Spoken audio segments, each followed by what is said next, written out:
All right, what's going on, guys? Welcome to another episode of the BeBall Jones podcast with Nelson Haskin. I'm your co-host, Nelson Haskin, here with the man, BeBall Jones. What's going on, bro? What's up, my brother? You good? Yes, sir. How about yourself? Chilling, man. Chilling, man. Ready to get into this episode. I feel it's gonna be a good one over here, man. So let's get into it. Yeah, man, I think so too. Uh, anybody that's a fan of basketball, stays up to date in the basketball world has probably heard of the resurface of Kwame Brown out of nowhere. So, for those who don't know, Kwame Brown was the number one overall draft pick, in 2001 in the NBA, who, let's just say, did not pan out how we thought. And so Kwame Brown became the poster child, basically, for NBA bust or number one draft pick bust. And so for a long time, he was, because when we thought of what a bust was in the NBA, we thought of Kwame Brown. And so we're not gonna get into the whole drama and things of that nature that's been surrounding Kwame the past few weeks. But what we want to get into now is what really makes a bust when it comes to the NBA, at least. What makes a player drafted highly, like what? Well, let me go to you first. So, does an NBA bust first off have to be drafted high, in your opinion, or is it just anybody drafted that didn't turn into anything? Um, yes and no.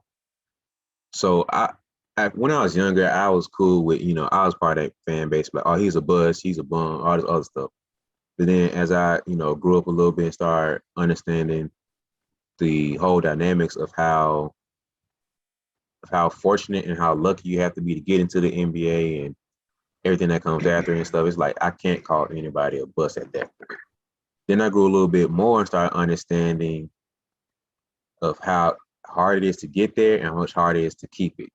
But at the same time, it's become a lot easier to keep it. I'm gonna explain that a little bit as we go. So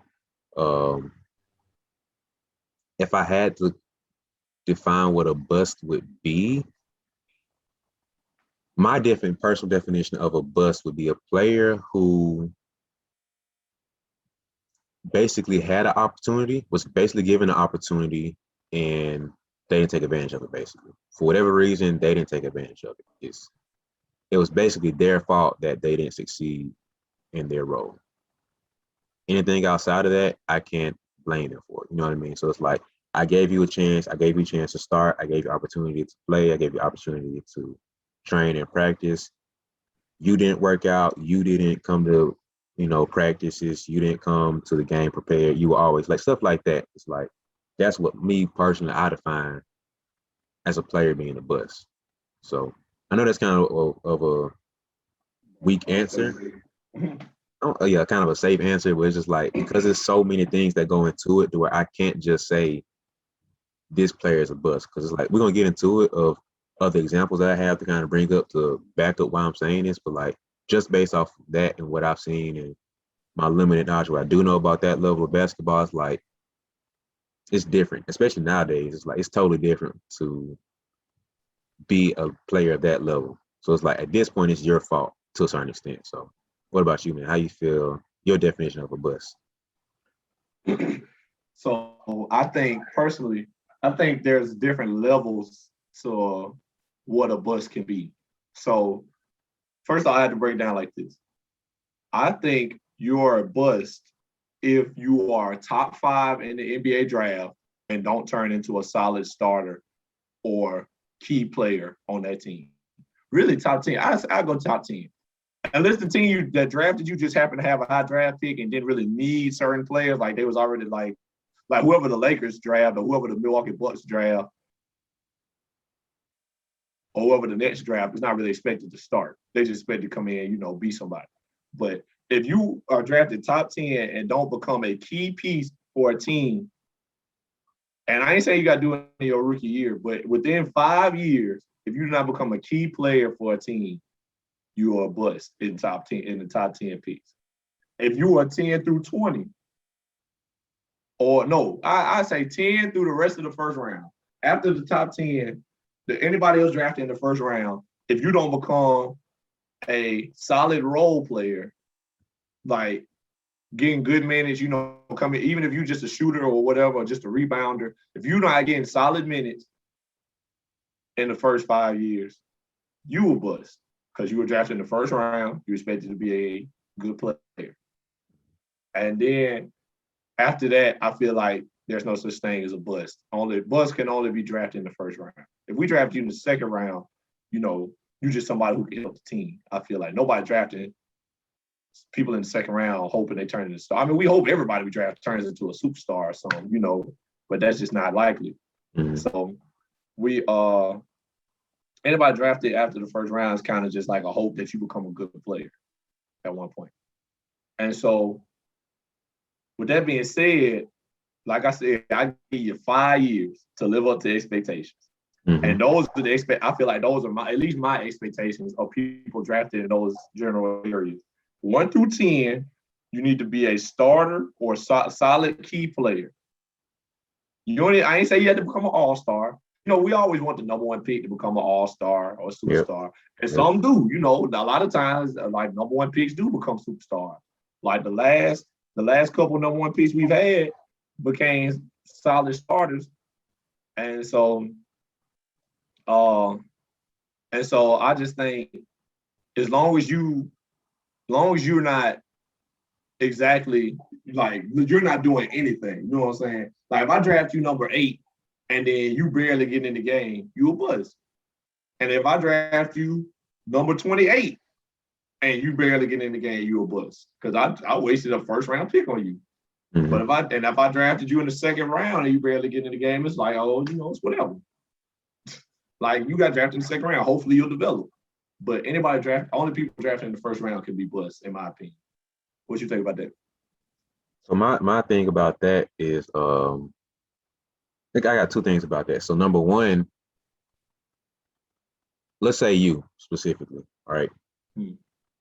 If you're a GM, right, your job is you're a scout and a GM, and your job is to look at the talent. Basically, your job is to look at the talent pool of coming in players available and say, number 1, depending on what you pick, like it's different criteria.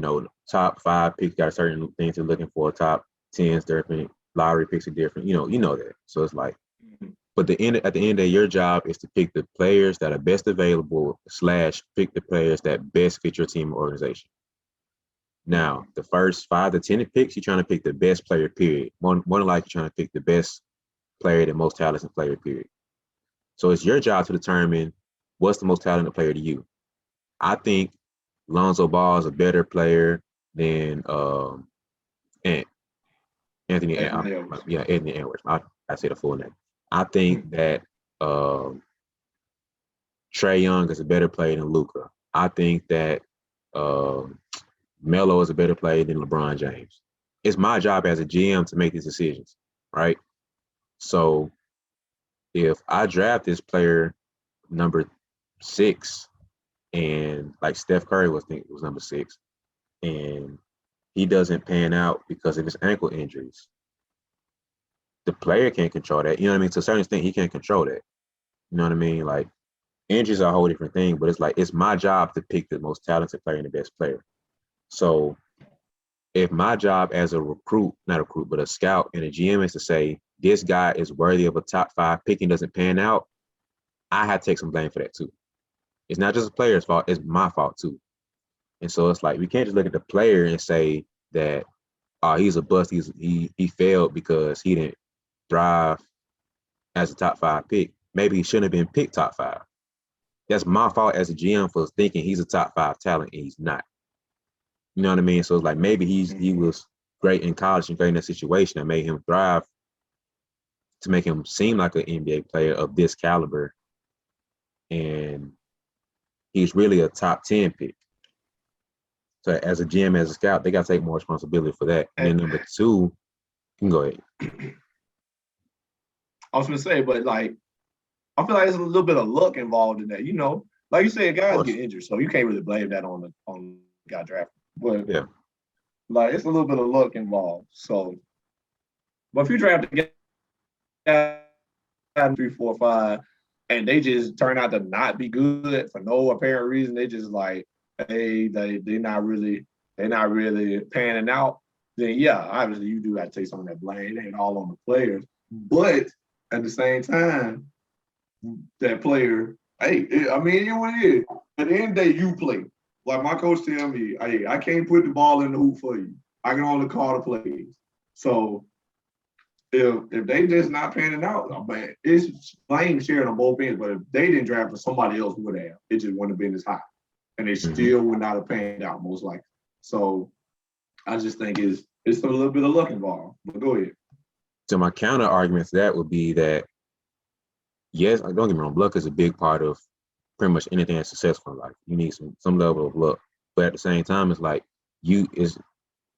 somebody, I forgot who said that, who came up with this quote, but like lucky is nothing but preparation meets opportunity. Right. So it's like, yes, he was quote unquote lucky to be in the situation, but he's been busting his butt this whole time, training every day in the gym for the opportunity, and now he's lucky. But what if certain players never get the opportunity like they need to? Maybe he was drafted in a terrible situation because the coach sucked. He didn't have any real coach, like Boogie, right? DeMarcus Cousins. That's my guy. Everybody knew he could ball out. He was great enough to carry a team by himself for how many years he Sacramento? I think like 8 years. But he never had a consistent coach until his last 2 years. And they still fired that coach. You know what I mean? Like, he didn't have great coaching for most of his career. Maybe they were a good coach, but at the same time, it's a bad situation for them. Like, certain coaches do better with younger players, do better with developing talent. Some coaches only need veteran players because they need to go straight in. Like, I ain't got time to baby you and develop you. I need a certain level of skill and talent and maturity already, and then we go from there.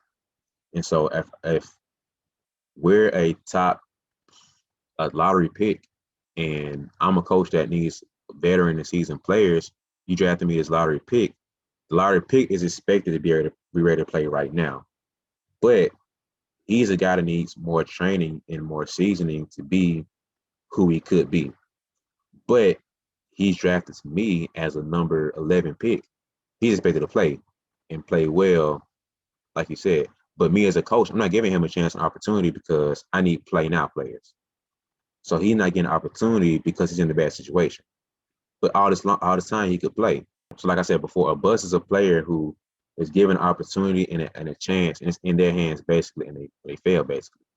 So I can't call that guy a bust because he was never getting a chance under this coach. And for example, Brandon Janus, he had his rookie year, he balled out. Remember, he dropped 50, I think his rookie year, or the first, I think his rookie year or second year, he dropped 50. He was like, he was ahead of his time, and he was unheard of for somebody that young to be scoring that effortlessly and easy. Like, that was crazy. Then he said after that, he wasn't getting the same opportunity anymore.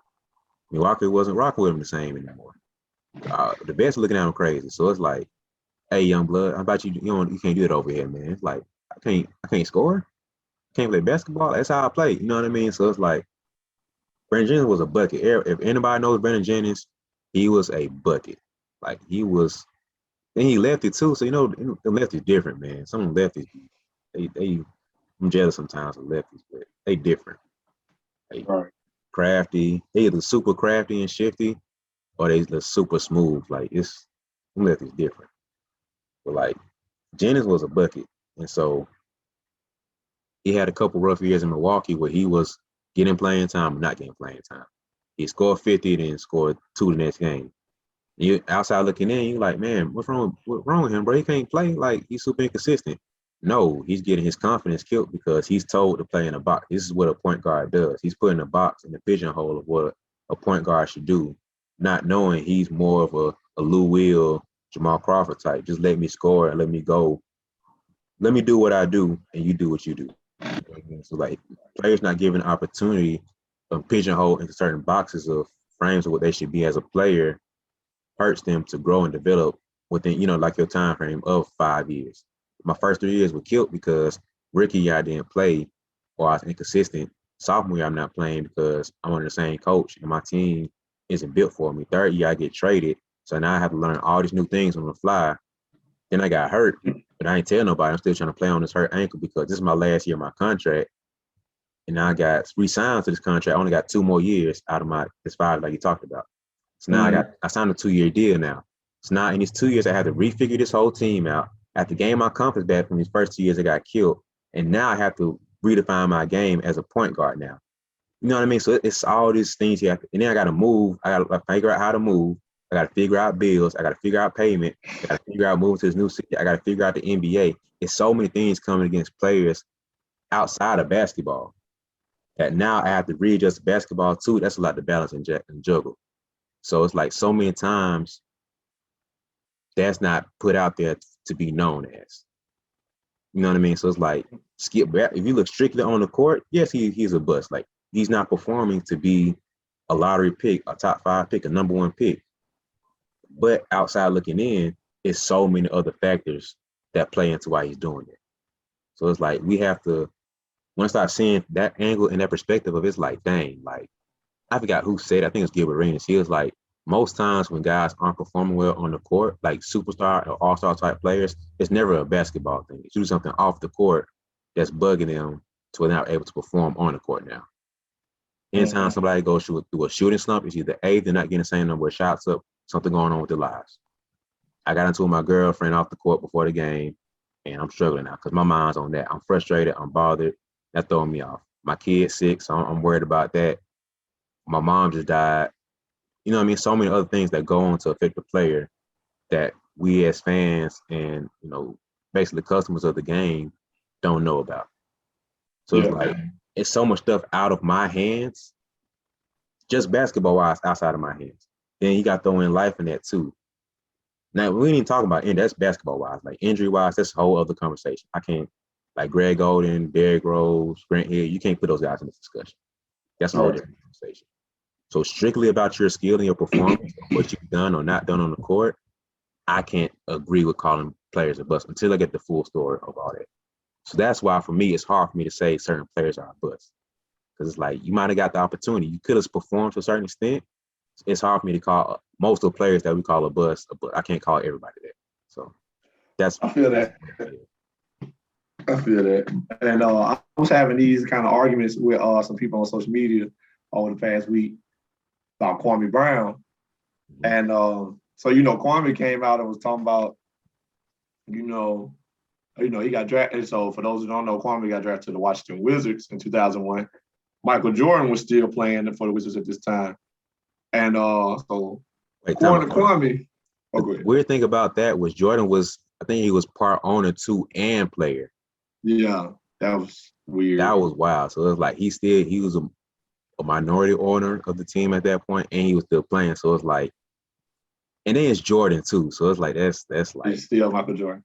Yeah, he wasn't playing at that level, but he was still killing enough to be calling shots. You know what I mean? So go ahead. I just had to throw that in there for context. He's still the guy. No, you're right. But so according to Kwame, Michael is like beating him down, like talking bad about him, telling other vets to like hack him and foul him and stuff, yelling at him, just doing him bad. And then, for those who don't know, Kwame Brown was also drafted straight out of high school. He was 17 when he came to the league, so he's a young guy. He's a kid, basically. He's a kid when he comes to the NBA. And then Michael Jordan starts, antagonizing him, basically on some, I'm not finna let this young buck come in and run the team type stuff. He just, angry old head type guy. But, that's according to Kwame.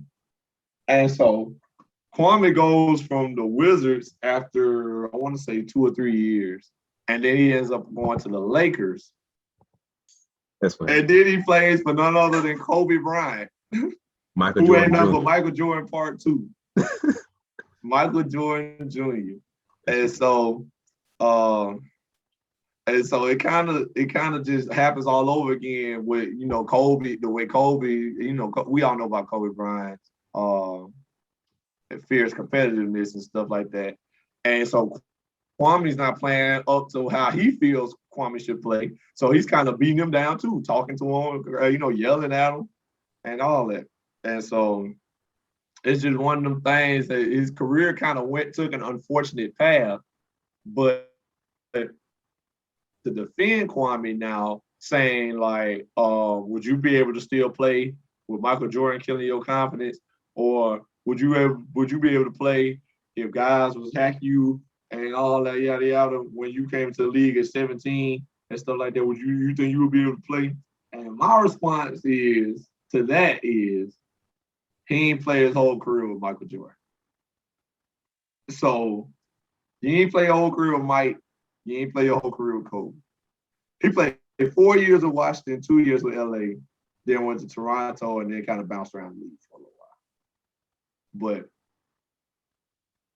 I feel like this. What happened with him and Michael Jordan, unfortunate. I'll be the last one to say and be like, he should have been able to play through it. Because, I am also a player.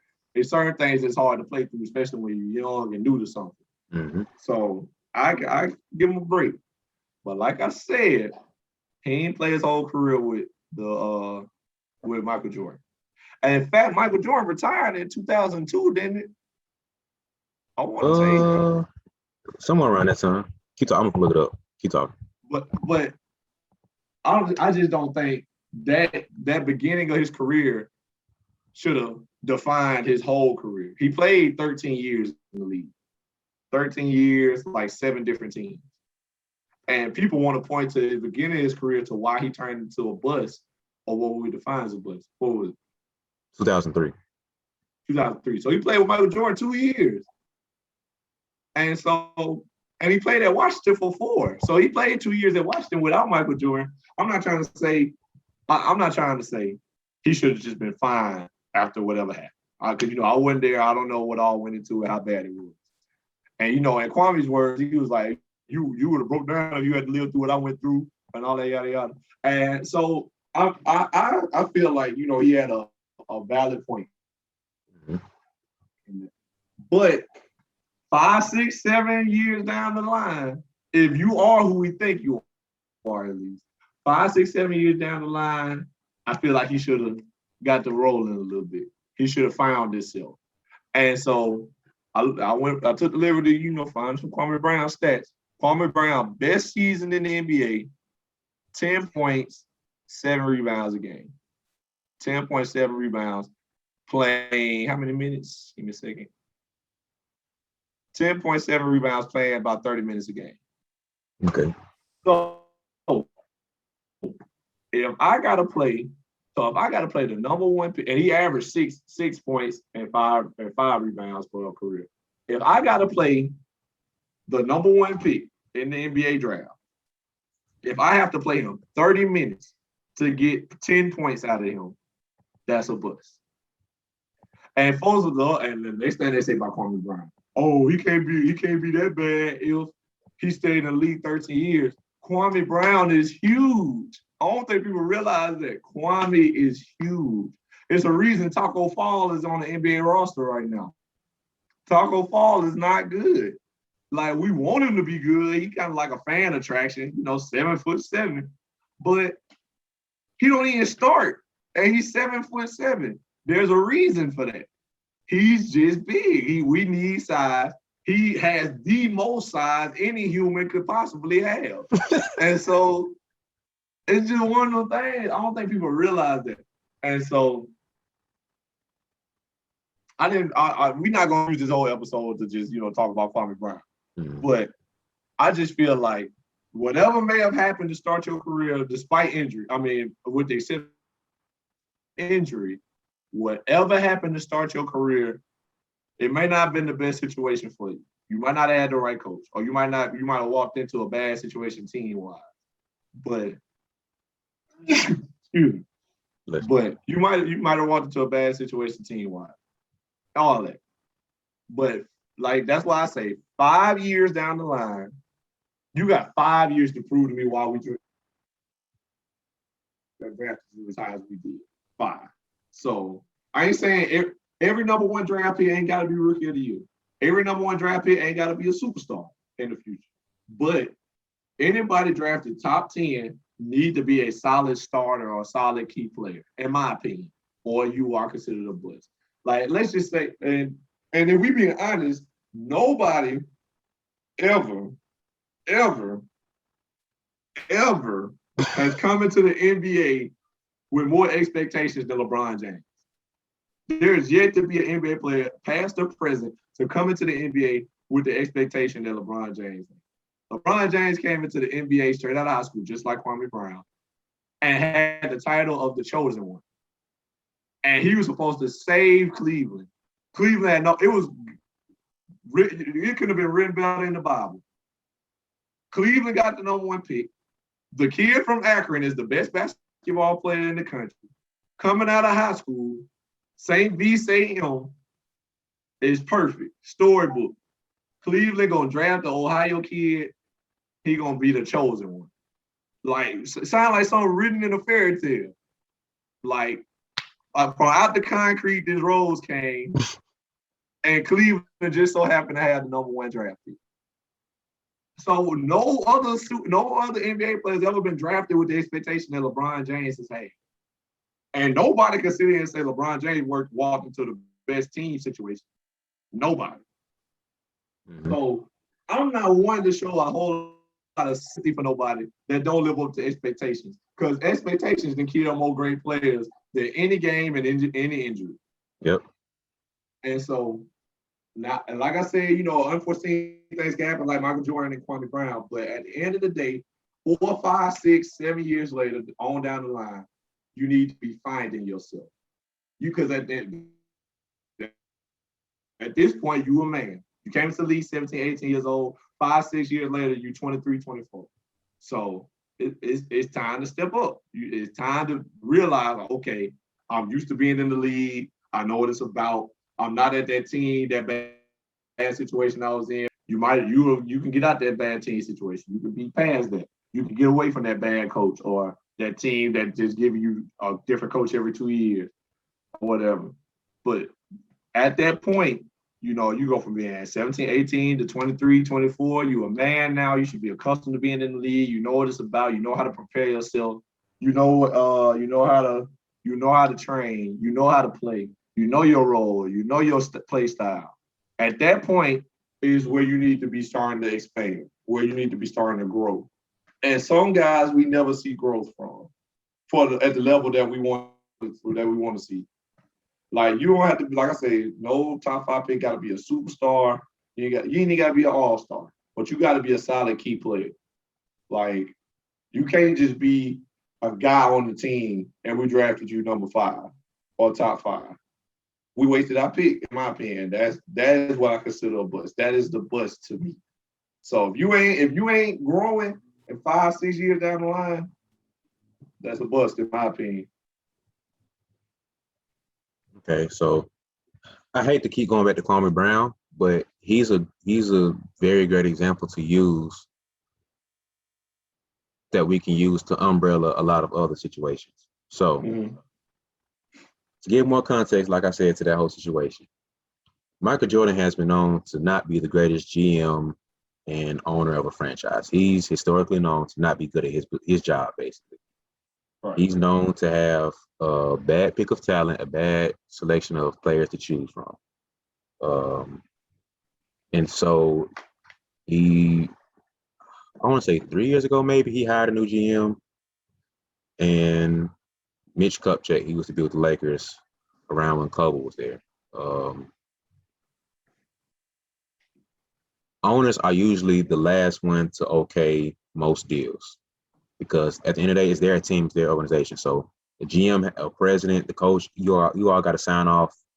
I got to sign off whatever y'all guys trying to do. I'm signing the checks. I'm signing these players. It goes through me. So Jordan okayed or denied whatever happened. And so go back to what I said before, it's the GM's job, whoever is the coach and up job, to say this player is this caliber player, so we're going to select him there. Jordan has been known to not be good at that specific spot of choosing players where he be picked.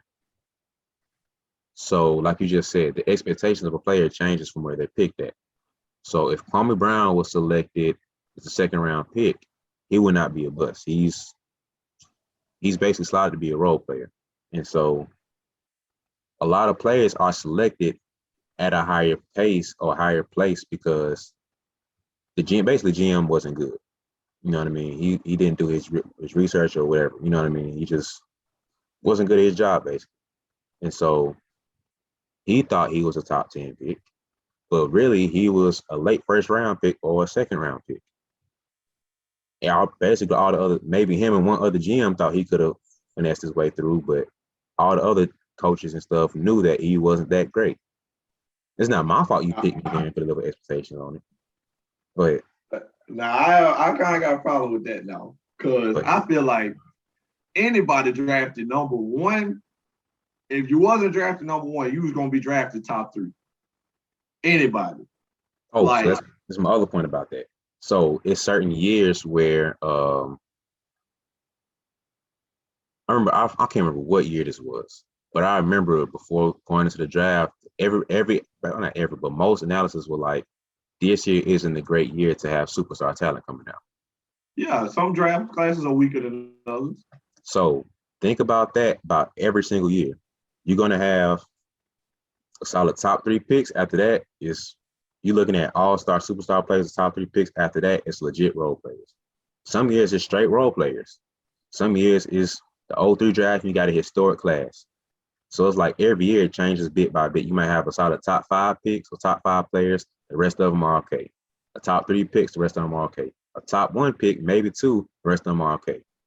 So it's like I can't help that I'm in this mediocre class and I'm the best player. No offense to any player, I'm not trying to say that. It's coming out very bad, but in context of what is going on. So it's like, it's not my fault. I'm the best player in this mediocre class of role players. So to go through Kwame's draft to show who was picked, Kwame went number 1, Tyson Chandler went number 2, Paul Gasol went number 3, Eddie Curry went 4, Jason Richardson went 5, Shane Battier, Eddie Griffin, Kasana Jop, Rodney White, Joe Johnson, Kendrick Brown, try to pick, Richard Jefferson was picked. Zach Randolph was picked. Brandon Hayward was picked. Gerald Wallace was picked. That's a Bama boy. Samuel Dallenberg, Jamal Tinsley, Tony Parker, Gilbert Arenas, Gill, that's my guy. Ryan Scalabrine, Earl Watson. Look at the talent. There was talent here. Okay, but listen. So you're looking at what NBA outcome it was. At the time of this draft, Kwame Brown's supposed to be a hype. Paul Gasol was an overseas guy. Jay Rich was Michigan State. They just won the championship that year, I think. Shane Battier is a Duke guy, so Duke getting a lot of love. Mm-hmm. A lot of high school players in here. Joe Johnson ended up being bigger than what he was drafted to be, top 10 pick. Richard Jefferson, nice role player. Then you got some guys that fell. Zach Randolph. Brandon Hay was a solid role player. Gerald Wallace was a solid role player. But Tony Parker and Gilbert Arenas were probably the top, and Paul Gasol probably the top 3 picks out of this draft. And so, like, looking at that draft specifically, most of that list is a bunch of role players and a couple all-stars. And that year, the GMs didn't do their job very well. And so it's like, obviously, if Gilbert Arenas was a late first-round pick, Tony Parker was a late first-round pick, and Paul Gasol was a number 3 pick, Zach Randolph was a late first-round pick. GMs didn't do their job very well. So it's like, you can't blame the player completely on where I'm picked all the time, because even as a number 1 pick, I'm supposed to be the best out of mediocre. That draft wasn't listed or hyped to be that level of player. You know what I mean? Like Tyson Chandler isn't called a bum. But if you look at Tyson Chandler was a solid player, though. Okay, but that's the same. Okay, where did he get? He was in New York, right, when he got drafted? I think so. No, Clippers, my bad. He got drafted to the Clippers. The Clippers at that time were a very young team. That's when they had Darius Miles, I think. Did he get traded that year? Tyson Chandler got drafted to Chicago. My bad. So he played Chicago. 1, 2, 3, 5 years. Decent little run. Went to New Orleans, went with Chris Paul. That was probably some of his best years. Went to Charlotte, won a ring in Dallas, and went to New York the next few years. Dallas again, Phoenix, don't know what that is. LA, Phoenix again, and Houston. To look at his numbers, let me see. His career average, 8.2 points in his career. And 9 rebounds. And 9 rebounds. Compare that to Kwame Brown. Kwame was 10 and what? Kwame was 6 and 7. 6 and 7. Compared to Tyson Chandler's 8 and 9. 8 and 9. 6 and 7, 8 and 9. 6, 7, 8, 9. Right? One pick less had 2 more points and 2 more rebounds. But one guy's a bust and one's not. You know why? Yeah, I can tell you why. But you get what I'm saying, though. Oh, yeah. Tyson Chandler was never called a bust in his career. At least not to the extent Kwame Brown was. But Tyson Chandler, same situation, came out of high school. He was expected to be a certain level of player. But the thing that did not kill him was he didn't have a GOAT, not just a vet, a GOAT, the man of all time on his head.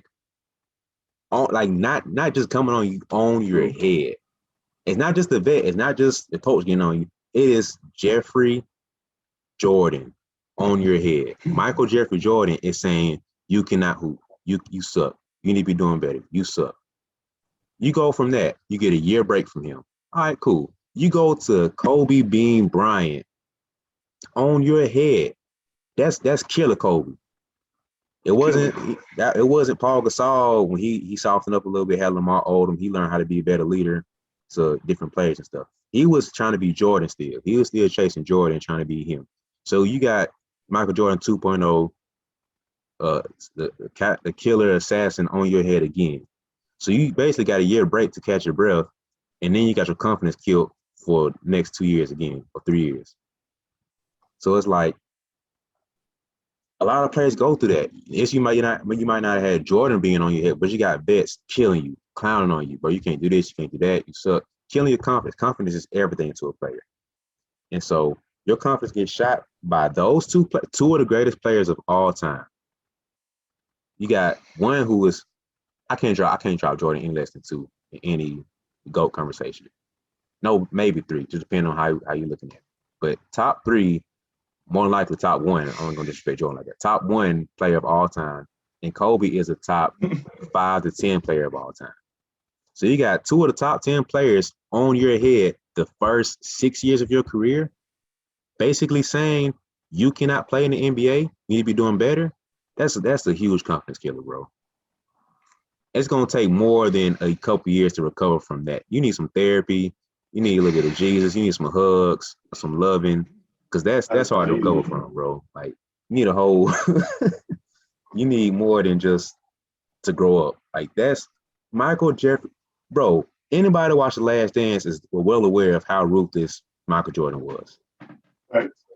Anybody that knows Kobe Bryant understands how ruthless Kobe is, because he was basically trying to be Jordan. So you got 2 of the most ruthless players known to the history of mankind involving basketball to be on your head back to back your first 6 years of your career.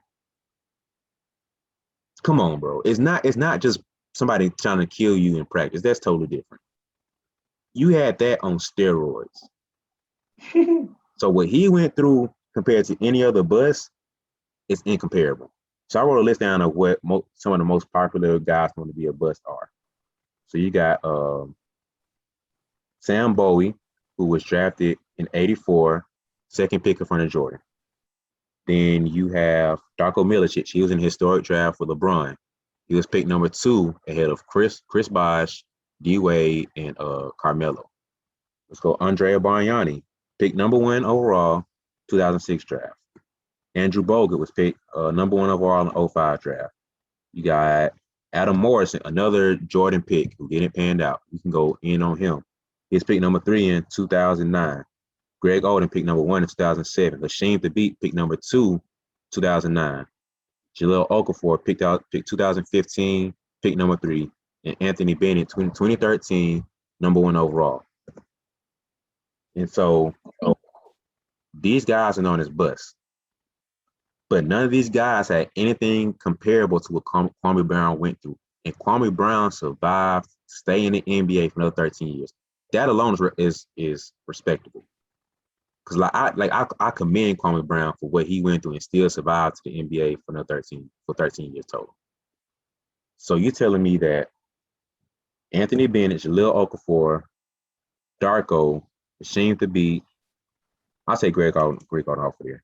He's just labeled as a bust, but he's not qualified to be on this list. Adam Morrison, Sam Bowie, Andrea Bargnani, Andrew Bogut. Name me one player that went anything comparable to what Kwame Brown went through. Anything remotely close and similar to what he went through.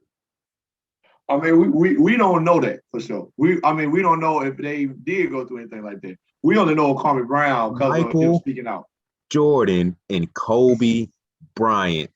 Name any player in the history compared to those two. As far as being a ruthless dictator of a player and being on that level. I don't feel like now I give you Mike. Now Mike for sure probably. I don't feel like Kobe was like no dictator. I feel like Kobe just was like, man, you need to be better. Because you remember Kobe and Dwight Howard. Dwight Howard was already good before he got to LA. We thought they were gonna be a super team. At that time, he wasn't. He softened up a lot. Like I said, he had the year he got Paul Gasol. The year after he got Paul Gasol, he realized he couldn't be that type of leader anymore. He had to change up his style, being on a player. So he didn't get ruthless Kobe. He didn't get that level of Kobe. He got a lot softer. Like I forgot. I think Derek Fisher said it. He softened up a lot by the time Dwight got there. Dwight didn't get Kobe. He got basically Charmin Kobe, to say it the nicest way possible. He got a softer version of Kobe. You know how some parents get, they be like, when they're a parent, they ruthless. When they get grandparents, they soften up a lot. He got grandparent Kobe. That's what he got. He was still mean and stern, but it wasn't to that level. Yeah. But I still don't, bro. I just feel like I understand. I of all people know, like, it's hard to play when your confidence ain't where you want it to be or where it should be. That's hard as a basketball player, especially. Because, like we talking about earlier, basketball has a lot to do with rhythm, and, your emotions and whatever you're dealing with can affect that rhythm. Mm-hmm. So I feel that for sure. But if this man could have played to the potential and expectations that they have for him. So let me tell you, Tyson Chandler, of course, I didn't research a little bit. Kwame get taken over Tyson because Kwame killing Tyson Chandler in every workout, killing him. Okay. But pre-draft, they said Kwame killing Tyson Chandler, and Pau Gasol right after them. So they drafted 3 bigs first. They obviously consider Kwame to be the best of those 3 bigs. So there was whatever kind of excuse you want to give, there was reason to believe he was the best big in this draft. And the Wizards must have needed a big this season, or unless they just thought he was going to be the best overall player. But they must have needed a big. So, like I said, the Michael Jordan thing is unfortunate. I can't get past the fact, like, you let this carry over your whole career. Your whole career, you give me 10 points once. 10 points a game once. Okay, so your whole career. So furthermore, what Kwame was saying, he was saying that Jordan never even wanted him. He drafted him to get traded for Elton Brand. Because like I said before, some coaches and organizations are set up to win now. Jordan was at the last end of his career. He wanted to make the playoffs. He wanted to win. He drafted him to trade him for Elton Brand, who was with the Clippers at the time. And so that pick was supposed to go to the Clippers for Elton Brand. Elton Brand was a little bit better player, a little bit more seasoned player. I think he was drafted in 98 or 99, I think. So that was about 3 or 4 years in the league. He's a little more seasoned, a little bit more, basically a better player. No offense to Kwame, but just a better player. It's the truth. Already established. Exactly. So Elton Brand, I think he's about an all-star around that time, to close to it. before the injuries. So it's like, okay, I'm drafting this player to trade him. I don't want him. I don't feel he's ready to play on this position. He's not ready for this platform. But the trade didn't go through, so now I'm stuck here. I'm stuck with this player. Me as the owner, GM, president, coach, I might feel a type of way. Right? So now, okay, you number one pick, knowing I didn't want him as the number one pick. I literally picked him to go somewhere else. So compound that with confidence being killed, didn't want him to be there, and you playing under Jeffrey Jordan, that's tough to come on. It's tough. So it's like you were saying before, him going against Paul Gasol versus Tyson Chandler. Now look at the players overall. Paul Gasol he's gotten better, but he's not really a one-on-one type of player for real. If he's not getting the ball in his spots, he wasn't that great. No offense. At that point in his career, he was really good, but he wasn't a one-on-one like not like today's player. Tyson Chandler definitely is not a one-on-one player. Kwame Brown probably was a better one-on-one player than Tyson, maybe, and that's very questionable. Now, defensive-wise, Tyson Chandler hand down the best one out of that crew. But now, back to my other point, I'm drafted here because of circumstances. Now, if, like I said before, Kwame was not picked to be a number one overall pick. He was selected to be a number 16 pick. The expectation would have been totally different. Those 10 points would have been excellent for any other situation. If he got drafted to the Lakers around that time, all we need to do is back up Shaq, give us a couple points off the bench, and give us all the defense. Be ready to be in position for Kobe lobs you the ball. That would have been fine. But because he's number one pick, now you had these level of expectations on him. You know what I mean? So it's like I'm not trying to baby player. It's not what I'm trying to do. But it's like we have to rewire and change the perspective of how we see everything. Every number one pick should not be judged the same way. So like we talked about before we started recording, we went through the rundown of number one picks overall. We had how many years in a row? 1, 2, 3, 4, a 5-year run of superstar and all-star players being selected. 2008, Derrick Rose number one to the Chicago Bulls. 2009, Blake Griffin number one to the Clippers. 2010, John Wall to the Wizards. 2011, Kyrie Irving to the Cavs. 2012, Anthony Davis to the Hornets. So you had 5 years straight of superstar and all-star players. Now, after that, let me go back. After that, we had Anthony Bennett. Anthony Stinking Bennett. That's a good situation to bring up. So Anthony Bennett, that was the Cavs in 2013, right? Yeah. LeBron James came back 2014. He came back 2014, yeah. 2013, 2014 season.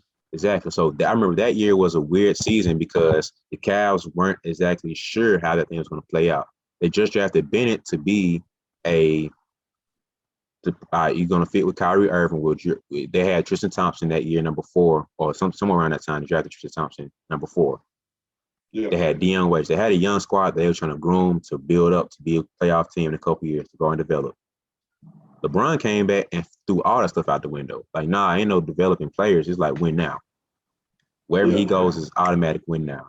Same situation with Michael Jordan. I'm not trying to develop. I need to win now. I'm LeBron James. I'm one of the GOATs. I'm Mount Rushmore. I need a ring now.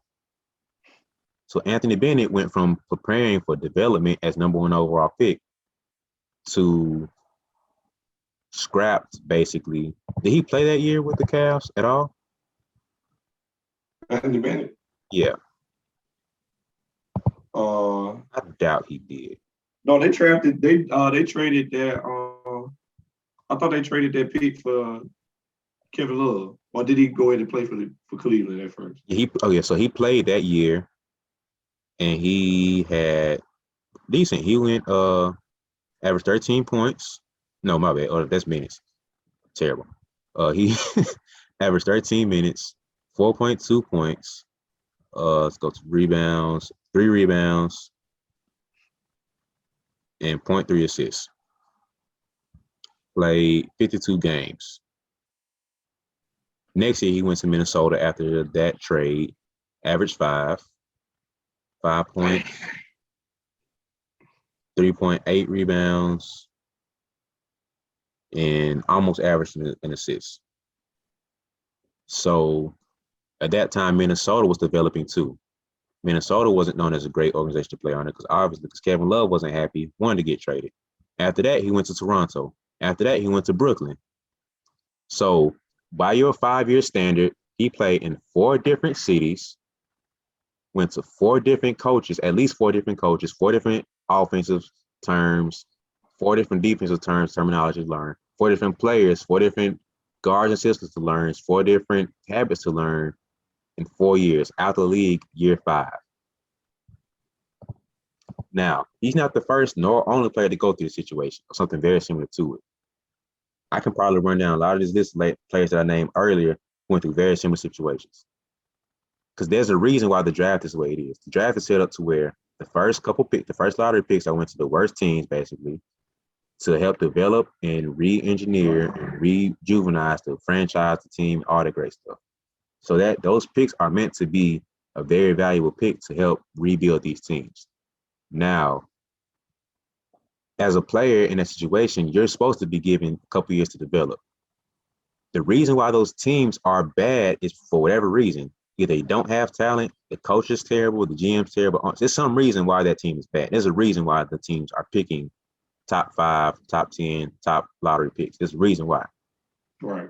Most times it's because they either don't have talent or the coach is terrible. In which, when the coach is terrible, that means the whole structure is kind of bad at that point.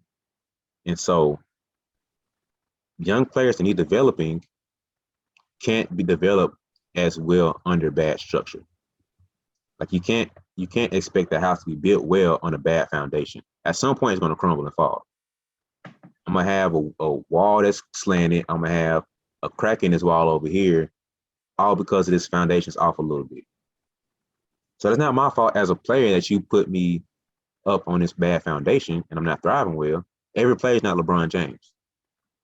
Every player is not going to be Anthony Davis, Kyrie, Blake Griffin, such and such, so on and so forth. A lot of those guys were very fortunate, like you said, go back to the luck point of being lucky to be drafted under a good coach. To where, yes, the situation was terrible. Maybe I'm a great coach with good enough players to start developing around, but my GM's not giving me that one piece that I need to fit in there. Like we talked about with the Blazers. Dame Lillard and CJ, they probably like one piece away from being a championship contender now. But as a coach, Terry Stotts, there's only so much I can do with this talent right here. If I'm missing one piece, it's only so far we can go. The Nuggets are doing great. We just got hurt. We need a couple more pieces here and there to make sure we still, good. The GM's fault. They're not scouting the right players, not trading the right players, not signing the right players. There's always some reason why those teams at the top of the lottery are there, because they're the bottom of the standings every year. So it's like, as a player, it's only so much development I can do if the coaches aren't training me right. I'm not getting an opportunity to develop, or I'm thrown in the fire when I've been committed and drafted to a situation to be a development player, but now I'm forced to be a play now player. So you got to put all that under context and say that, dang, maybe every player that we talk about being a bust isn't a bust. Nah, I ain't feeling it. I feel like, okay, when you went to college, like, as you're a pro now, but when you went to college, you had expectations then, because I have expectations. I remember early on in the year, before our season even started, this past year, I rolled my ankle real bad, turned my ankle, and ankle swole up, everything, couldn't play.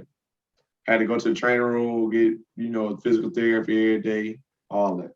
So we was doing straight to conditioning at this time. or we was starting strength and conditioning.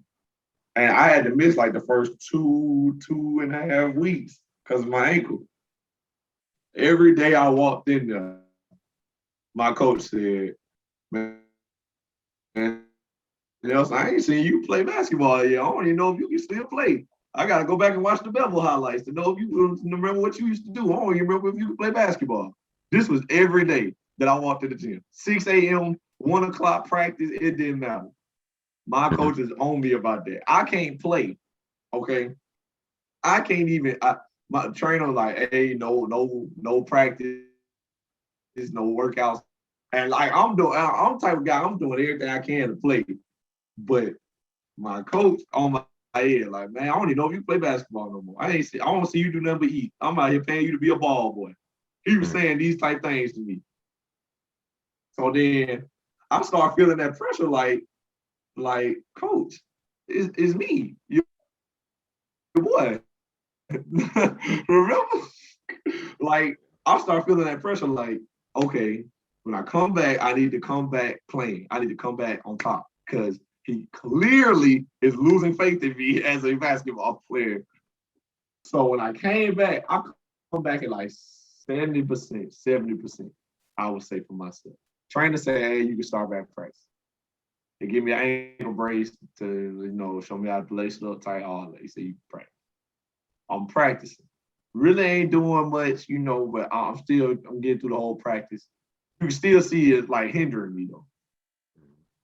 We get ready to play our first scrimmage. I'm still about 70 to 75%. So we're going to do like an inter squad scrimmage. I got to guard Hunter Preston. Now, Hunter Preston is our best player. Second team all conference this past year. Should have been first team in a lot of our teams. Good player. All right.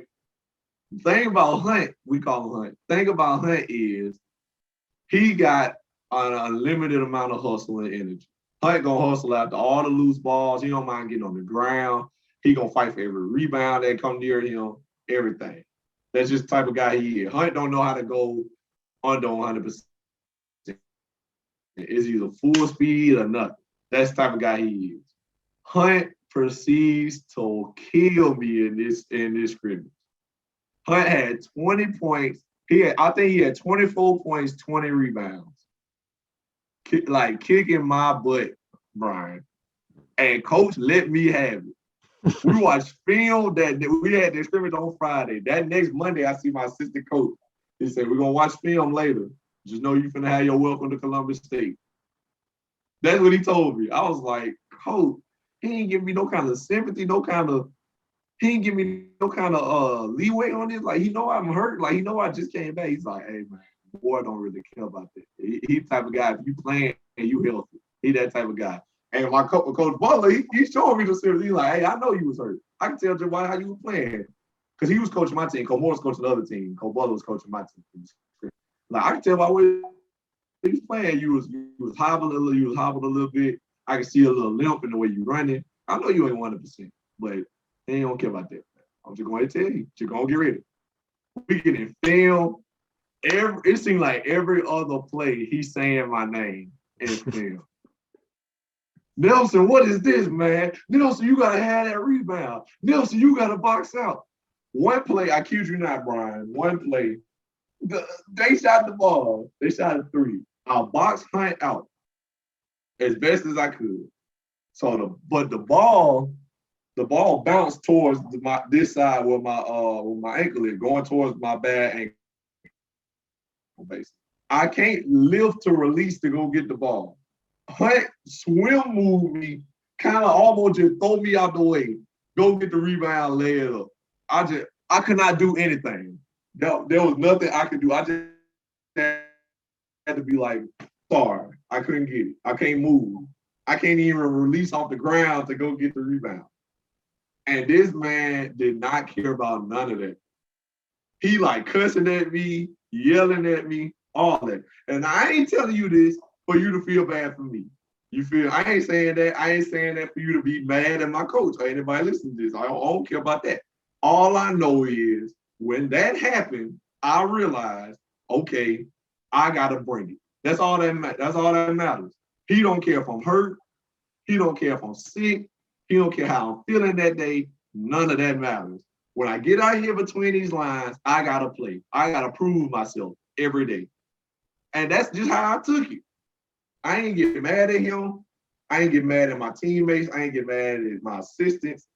I ain't get mad at the trainer for letting me play. I almost would have felt better if he said don't play, if I'd have known that was gonna happen. But I wasn't mad at them. I was mad at myself. I was like, why am I not where I want to be? I am not where I need to be at this moment in time. I wasn't playing good enough. I'm not healthy, but I should have been better. I know what I can do. I know what I'm capable of, and this is not that.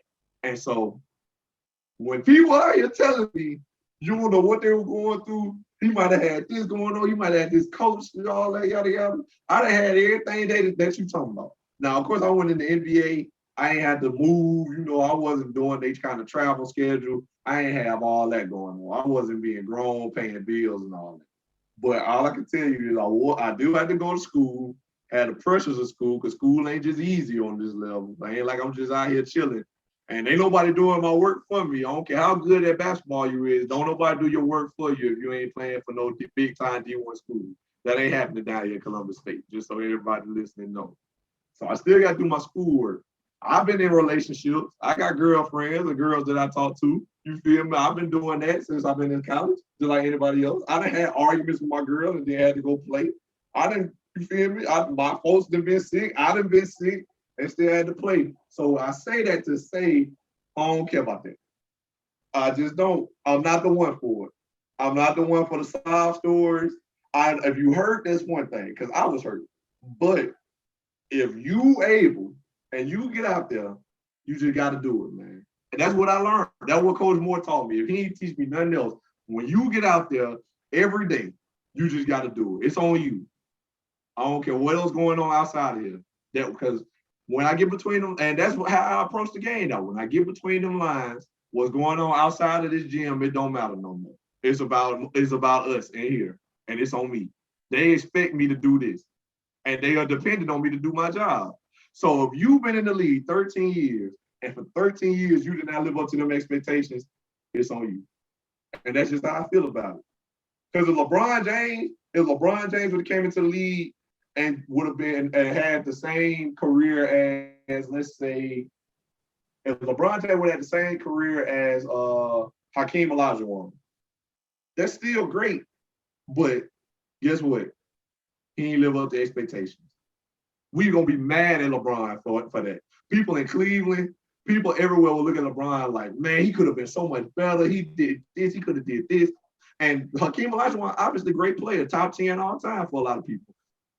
Two-time champion, two-time finals MVP, defensive player of the year, MVP in the same year, one of the only 3 players to do that. Let LeBron James have that career. We mad at LeBron. Let Zion Williamson had a career of Charles Barkley. We disappointed. Everybody has different levels of expectations on their life or on their game. You don't live up to them expectations, it's on you. Your situation might not be great. Kyrie got drafted to the Cleveland Cavaliers just like Anthony Bennett. Come on, bro. That's not a fair comparison, bro. Come on. How is it not? How's it not? Number 1 draft picks, both from big name schools, both went to the Cleveland Cavaliers. What happened during Kyrie's year and Anthony Bennett's year at the same time? One got to play with LeBron James. The other one got traded for LeBron James. And it's 2 different. Kyrie Irving was in Cleveland 3 years before LeBron. That's what I'm saying. So Kyrie had 3 years to build up to say, like, LeBron's not playing with, he's not playing with young talent. He's not playing with maybes. He's playing with guaranteed some level of veteranship. I'm not gambling to see what Anthony Bennett can turn out to. I'm not gambling to see what Andrew Wiggins can turn out to. I'm not trying to be Jordan and develop a Pippen. I need a Pippen right now. So Kyrie was developed to a certain point to say, you know what? I say enough for him to say, I'm about 90, I'll say 80% sure. If Kyrie was a rookie, I'm about 80% sure he would have got traded that year if LeBron came back. About 80%, no matter what Kyrie showed you those 11 games at Duke, because he was not a veteran and I didn't guarantee what I could get from him, he more than likely would have got traded that year. That's how I feel. And that, you might be right. But I do know that I'll put you like this. Kyrie get drafted to Cleveland and he ball out. Anthony Bennett gets sent to Minnesota, right? Mm-hmm. Karl Anthony Towns get drafted in Minnesota. He balling out. Mm-hmm. Whatever team you get drafted to and you couldn't produce, 9 times out of 10, they done drafted somebody who did. So it's on you at a certain point in time. We got to look in the mirror. That's how I feel, especially as players. As players, at a certain point in time, you got to look in the mirror and say, I didn't handle my business. I didn't do what was expected of me. And that's okay. Like we all want to be better. We all want to do what the people expect of us, what our team expects of us, and what our coaches expect of us. We all want to be that level of player. But if we don't, it's okay to look in the mirror and say, I ain't get it done. It's games I didn't cry. It's games I didn't went home and just laid in the bed, stared at the ceiling like I didn't get it done today. I didn't do what was expected of me. And that hurts me as a player to know I let my team down and I let myself down. So for you to be in the NBA, play several years, and want to point at certain things like this, why I wasn't good. If you was in my situation, you wouldn't be good neither. I ain't trying to hear it. You had too long. You had too long to be good. You was given opportunity. You just ain't make the best of it.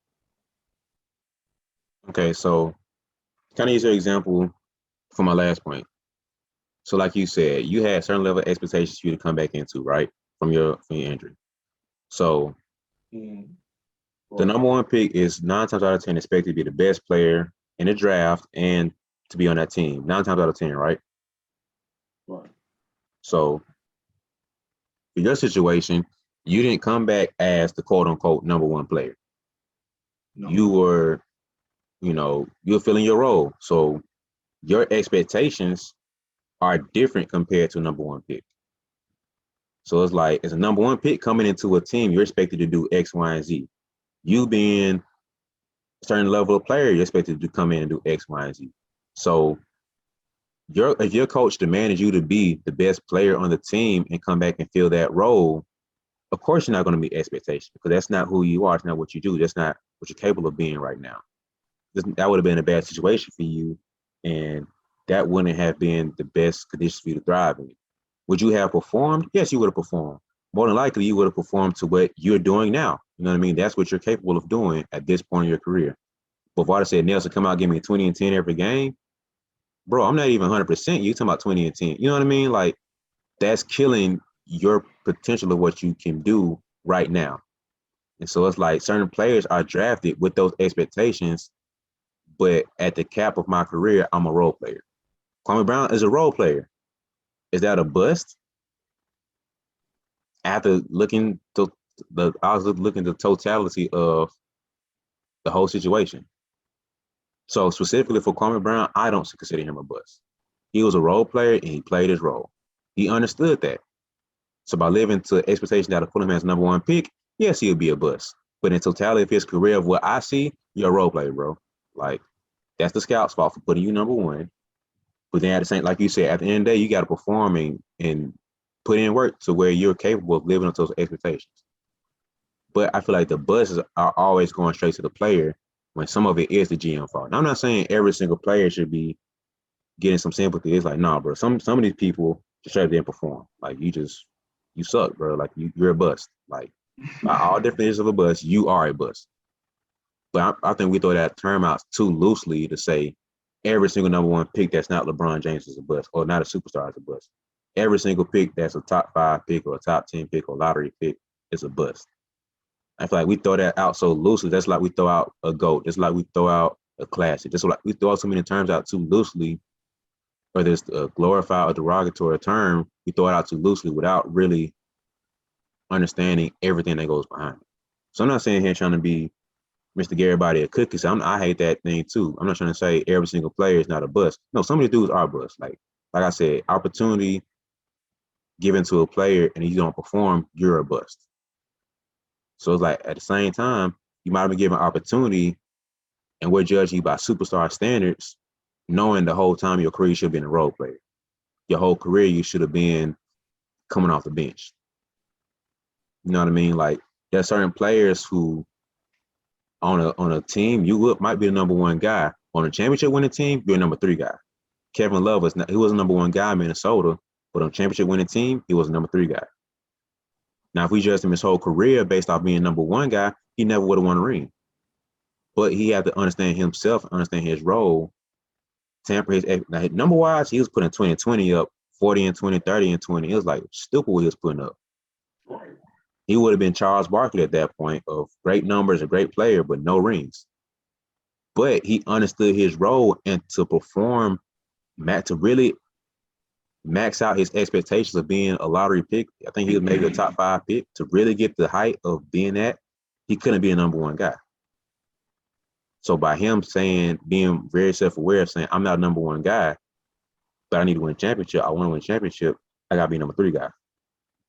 So it's like we put these expectations for everybody to be superstar, all-star because you're a lottery pick or you're a top 5 pick. But it's like everybody's not built up to be that. Some guys are drafted number 5, but they're best put as a role player.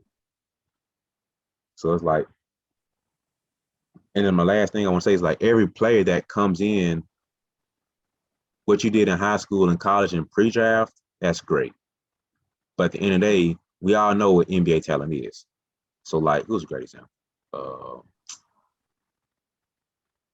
Who was a great example of this? Patrick Beverly. He's a decent example. So Patrick Beverly, for people that don't know, Patrick Beverly used to be a bucket. When he was in college and he was overseas, he would give people 30, like a nasty 30. Like he could score the ball. But his NBA talent is not scoring. His NBA talent is defense and hustle. To get on the best player's nerves. Energy. That's his NBA talent. If he wanted to be in the NBA and stay in the NBA, he had to humble himself, be self-aware, and say, my NBA talent, the thing that's going to get me in the NBA, let me stay in the NBA, is going to be defense. If he said, I'm going to focus on trying to score 20 points every game, he would be out the league by now. He would have been out the league. Like, no, we need you here as a defender, play your role as a defender, and you'll be in the league. With those expectations, he performed to that. So now, every single number 1 pick looks like their NBA talent is being a superstar, an all-star, a great player, a starter, whatever. But their NBA talent, Kwame Brown's NBA talent was obviously defense and some level of rebound to a certain extent. Setting screens for Kobe, setting screens for the point guard, and get out the way. Go play defense, go lock up Shaq for us. Hold down this one-on-one matchup, contain Shaq as best as you can, contain Paul Gasol as best as you can, play good defense. That's all I want you to do. So every pick isn't NBA talent of a all-star superstar or a starter player. So at the same time, I'm not trying to baby that player, but it's like understanding every single player shouldn't be held by that standard of expectations. Because if I held every single player by that standard, then everybody would be falling short. So it's like that's the thing that I see that crippled players' career and their legacy because they're held to certain expectation and standards where it's like maybe they even in themselves they probably knew I'm not built to be that guy, which is perfectly fine. Like everybody, the more self-aware you are, the more powerful you are because you know yourself and you know what you can do. Right. But now you're trying to gas me up to be Michael Jordan. It's like, bro, I'm Dennis Rodman. Like that's not me. Some people now the guys don't know that. But there are very few that know I'm Dennis Rodman. My job is to hustle, rebound, play defense. My job is to be Lou Will, strictly scoring point. I'm Jamal Crawford. All I do is score points. Don't ask me to play defense. Don't ask me to pass the ball to anybody. I'm here to score points. Some players know that. They know I'm a bucket. You want me to get a bucket? I got you. That's my NBA talent. Set up a play. What's a play? My play is go ISO, sham guy, this dude out his shoes and get a bucket. That's my play. Schemes, a scheme is what? What is that? I'm here to get buckets. So it's like by me being self-aware, I know what my personal expectations are. I'm gonna bust in your eyes because I wasn't a 30-point guy plus 10 assists or plus 10 rebounds, and I carry my team. I'm not a team carrier. No offense to Kyrie, I love Kyrie, but I don't think he can carry a team. He's proven that he's not that type of guy to carry a team. He's a bucket. At the end, he's a killer. He's a bucket. Don't ask him to get any assists. Don't ask him to go out there and rebound. He's not a playmaker like that. He's a killer that goes get buckets. James Harden is the point guard. He can set everybody up. Even KD. KD's not the best playmaker. He can get assists and everything, but at the end of the day, cold-blooded killer. Go give me 30. Go give me 40. Play some defense, get some rebounds, but at the end of the day, get a bucket. So it's like to even water that down to other players and say, give me a bucket. That's all I want you to do. That's your NBA talent. So like, but us and scouts saying, oh, he can go score 30 and lock up another player from scoring 30. That's not his talent. He can score 30. In college, he can score 30 and lock up the next best player. But college basketball is not NBA basketball. Euro basketball is not NBA basketball. So it's like putting all that stuff in the context and understanding the situation a little bit clearer. I'm not saying there's no such thing as a bust. I'm just saying every single player that we look at as a bust is not one in my eyes, by my definition. So that's my last point, man. I just feel that, is there a bust? Yes. But my definition of a bust is basically you have certain expectations and we give you opportunity to do what you can do. Most guys don't get an opportunity and most guys are overhyped, sometimes to their fault, sometimes not their fault. But they're overhyped and the expectations are put 10 times too high. So of course they're not going to perform by the standards. So if you're judging a player to be the superstar LeBron James, you're going to fall short. Judge a player to be Kwame Brown and be a role player, you judge me to be Lamar Odom, try to live to LeBron James status. Lamar Odom would have been a bust. He's not meant to carry a franchise. He's meant to be a great role player, number 3 guy, maybe a number 2 guy on a championship winning team, and this is my role.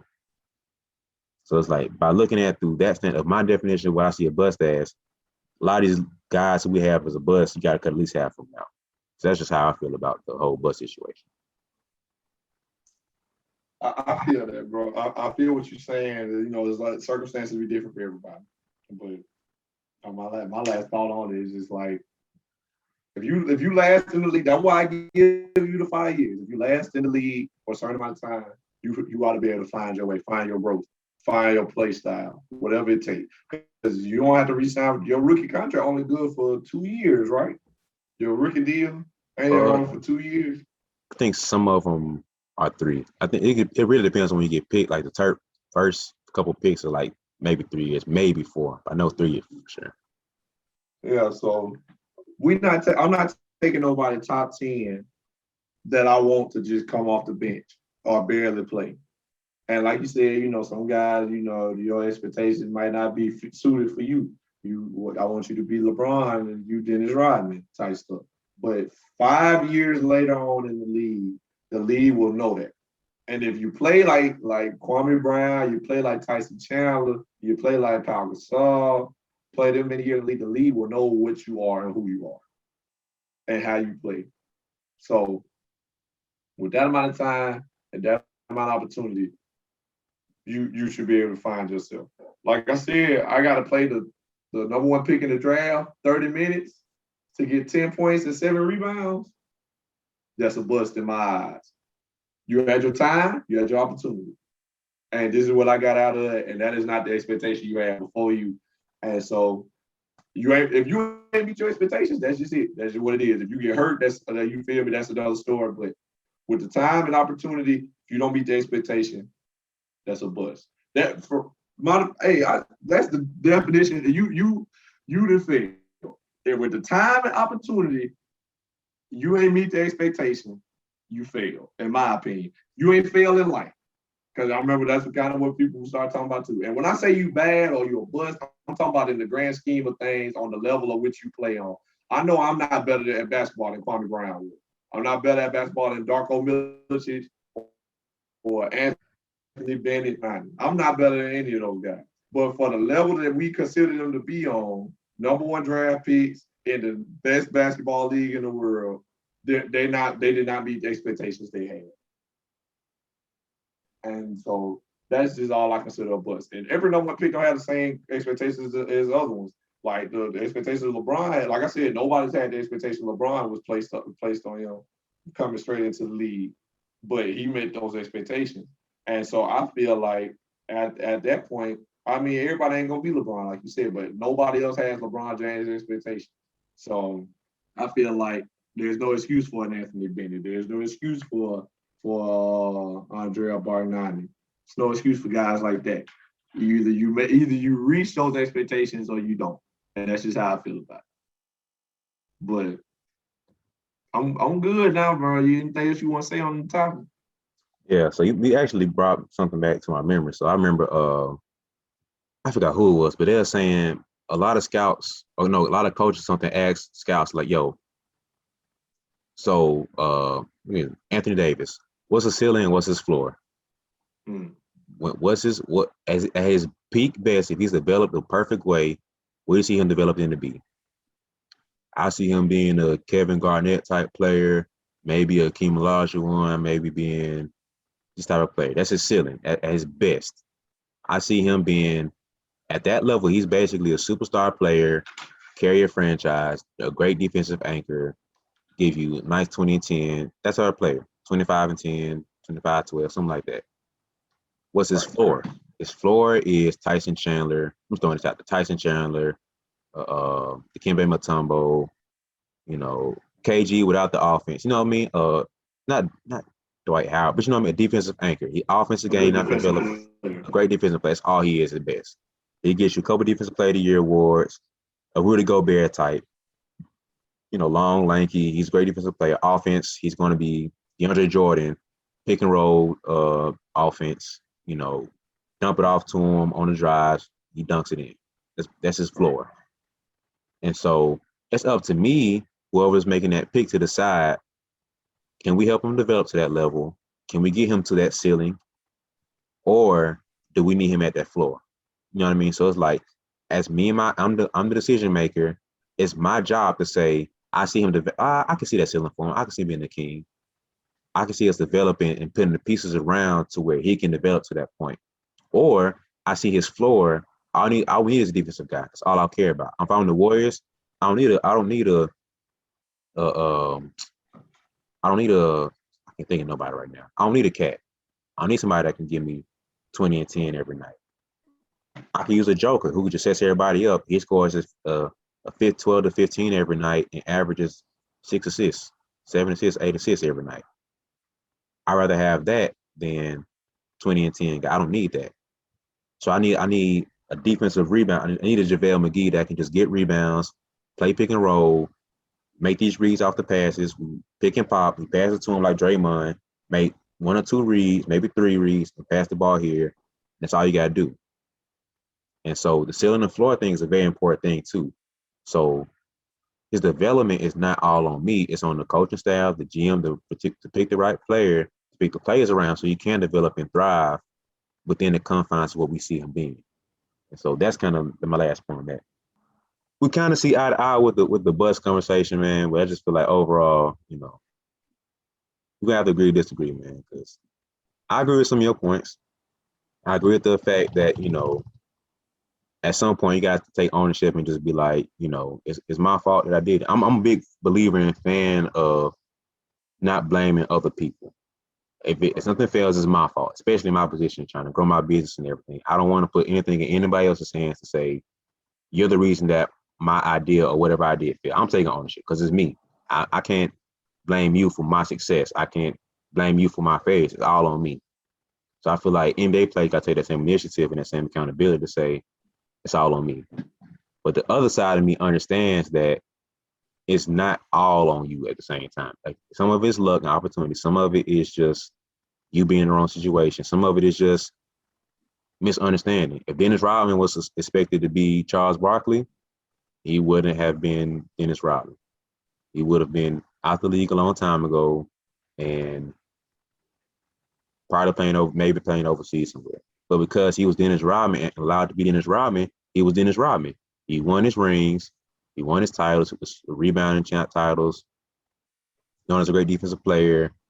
He got his opportunity and shined there.